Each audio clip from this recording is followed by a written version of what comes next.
খিচুড়ি এমন একটা জিনিস যে কম বেশি মানে ছোট থেকে বড় সবাই পছন্দ করে। তো হ্যালো ভিউয়ার্স, আসসালামু আলাইকুম। আমি নীলা আপনাদের সবাইকে ওয়েলকাম করছি নতুন আরেকটা রান্নার ভিডিওতে। আর আজকে রান্না করব হচ্ছে চিকেন খিচুড়ি। তো প্রথমে কড়াইয়ে তেল দিয়ে পেঁয়াজ রসুন ভাজা করে নিয়ে এখানে আদা বাটা, জিরা বাটা, রসুন বাটা, গরম মশলার গুঁড়ো, লবণ, হলুদ সব কিছু দিয়ে মশলাটাকে খুব ভালো করে কষিয়ে নিব। আর আলুটা ছোট ছোট করে পিস করে আগেই ভাজা করে নেওয়া হয়েছে লবণ হলুদ মাখিয়ে। এখন পরিমাণ মতো পানি দিয়ে দিব, দিয়ে মশলাটাকে কষিয়ে নিয়ে এটার ভিতরেই চিকেনটা দিয়ে দিব। মশলাটা ফুটে উঠলে চিকেনটা দিয়ে দিব এবং এই পানি দিয়েই মুরগিটাও সিদ্ধ হয়ে যাবে এবং মুরগিটা কষানোও হয়ে যাবে। তো এখন মুরগিটা দিয়ে ভালো করে এটাকে কষিয়ে নিব। 15 থেকে 20 মিনিট রান্না করব, তাতেই কিন্তু মুরগি রান্নাটা হয়ে যাবে। আর মুরগি দিয়ে পানি বের হয়, তো সেই পানিটাও বের হয়েছে। সেই পানিটা শুকিয়ে নিয়ে এই যে দেখেন মুরগিটা রান্না হয়ে গেল। মুরগিটা একদম ভালোভাবে সিদ্ধ হয়ে গেছে, আর বাকিটা দমে রেখে দিলে ওটা সিদ্ধ হয়ে যাবে। তো হয়ে গেল মুরগি রান্না করা। এখন ওটা নামিয়ে রেখে পাতিলে আগেই তেল দেওয়া হয়েছে এবং চাল ডাল ধুয়ে নেওয়া হয়েছে। চাল ডাল দিয়ে ভালো করে ভাজা করে নিতে হবে। আর আজকে একটু খিচুড়িটা হবে মাখো মাখো খিচুড়ি যেটাকে বলে। খেতে কিন্তু খুব মজা লাগে। বৃষ্টির দিনে বা শীতকালে এই ধরনের খাবারটা খেতে খুবই ভালো লাগে। একটু বৃষ্টি হলেই তো খিচুড়ি খেতে মন চায়। বিরিয়ানি অনেকে পছন্দ করে, অনেকে করে না, কিন্তু খিচুড়ি এমন একটা জিনিস কম বেশি সবাই পছন্দ করে।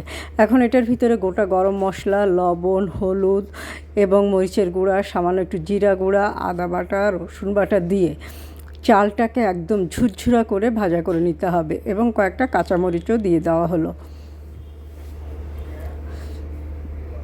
তো পরিমাণ মতো মশলা অ্যাড করে চালটাকে খুব ভালো করে ভাজতে হবে।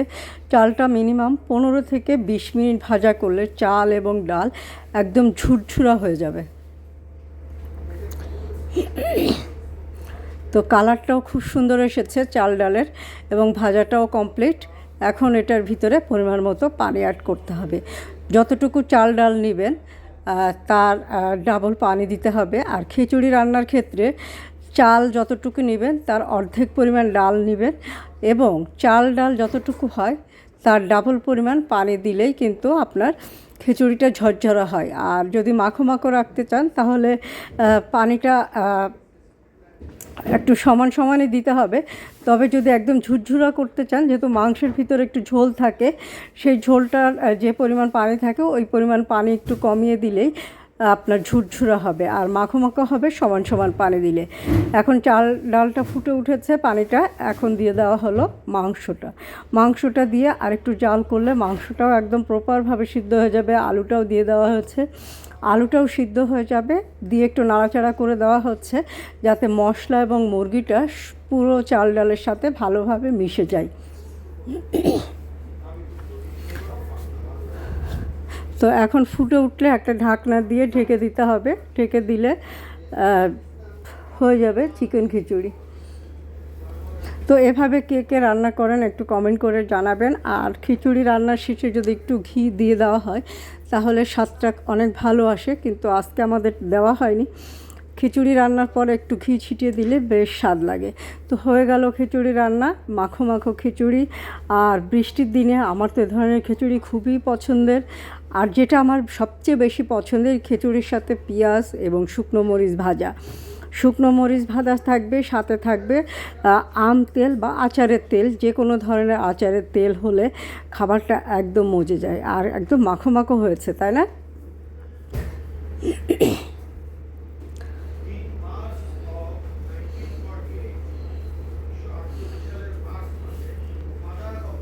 আর একটু পানি কম দিলে কিন্তু ঝরঝরা হবে, কিন্তু ঝরঝরা খিচুড়ির চেয়ে মাখো মাখো খিচুড়ি মাখিয়ে খেতে বেশি ভালো লাগে। ঝরঝরা খিচুড়ি ভালো লাগে যদি ঝোলের কিছু থাকে বা ভাজি আলাদা কিছু থাকে, তাহলে ঝোলের খিচুড়িটা ভালো লাগে। দেখেন কালারটা কি সুন্দর এসেছে, খেতেও খুব টেস্টি হয়েছিল। আর এই যে এখন খাবার সার্ভ করব আমার মেয়ের জন্য। তো ওকে 2 পিস মাংস দিব, আর একটু আলু দিব, আর সাথে পেঁয়াজ এবং মরিচ দিব, আর সাথে দিব লেবুর রস।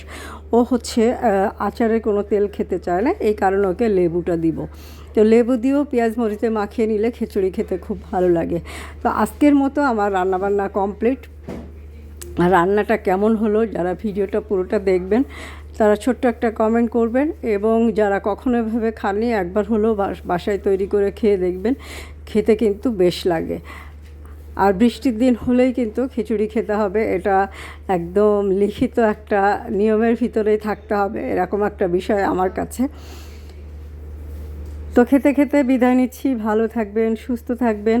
আমার রান্নার ভিডিওটা যদি ভালো লাগে ছোট্ট একটা লাভ রিয়াক্ট দিবেন এবং আমার পেজটা ফলো করে দিবেন। আল্লাহ হাফেজ, আসসালামু আলাইকুম।